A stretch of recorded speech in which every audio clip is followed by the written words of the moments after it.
So yun, magandang araw po mga katubal. So ngayon ang ating gagawin is Panasonic na naman po. Yan. So bali ang error nito naman ngayon is U11 error mga katubal. So ito po yung Panasonic na napakasakitin at laging napakaraming error. Ayun. So ang ating gagawin dito is U11. So bubuksan natin itong mismong cover sa ibabaw. Yan. Dalawang tornilyo lang po yan. Tapos aangat nyo yan. Yan. Yun. So, makikita natin dito, pag nabuksan natin yung mismong panel is ito. So, ayan yung kill switch. Okay.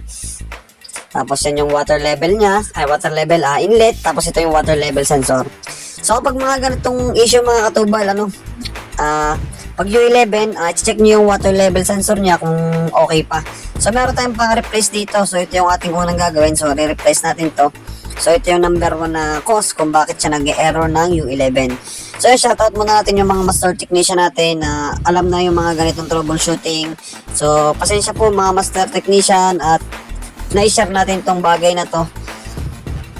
So, ito naman po ay common problem po ng mga Panasonic. So, ito naman po ay kahit paano naman ay pwede nating i-share man lang para sa ating mga kapwa technician na mga baguhan pa lang po sa larangan ng pag-repair ng automatic at sa mga client natin na gusto mag-DIY para po sa makatipid sila. So, mga ganitong bagay naman po is kahit alam naman po ng mga client kung paano siya palitan. Depende po sa client yun. May mga client po talaga na mas gusto nila talaga na technician ang gumagawa kahit alam na po nila yung problema. So, ito po ay share-share lang po kahit paano naman ay makatulong tayo ng kaunti. So, ito, tinetesting na po natin siya mga tubal. Nasa 11 minutes siya, 14 minutes, nag-down siya ng 11 minutes. So yan, working na po ulit yung Panasonic top load. Ayun mga katubal, nag-replace lang po tayo ng water level sensor. Okay. So shoutout po natin si Boss M at saka si Pinsan Las, yung mga basa sa ulan at talaga pong napakalakas ng ulan kanina. Ayan, so bali, tinesting na natin siya sa process. So nagwawash na po yung ating ginawang automatic washing machine na Panasonic. So ito, i-dry naman natin siya at saka spin kung talagang nag-i-spin na siya. So kapag kasi mga ganyang U11 error mga katubal, hindi po nag-i-spin ang ating washing. Ayan.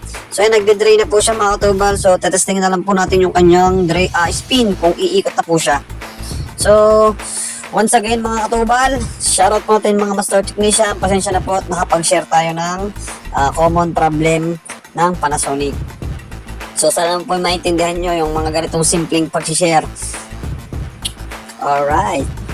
So kahit naman po tayo nag-share at nanonood po yung mga kliyente, nasa kliyente pa rin yan. Kung gusto nila magpagawa sa inyo, sa technician, magpapagawa pa rin po sila kahit alam na po nila yung mga troubleshooting na ganitong kasimple, kumbaga pinaka-common. So yun, maraming salamat po mga tubal.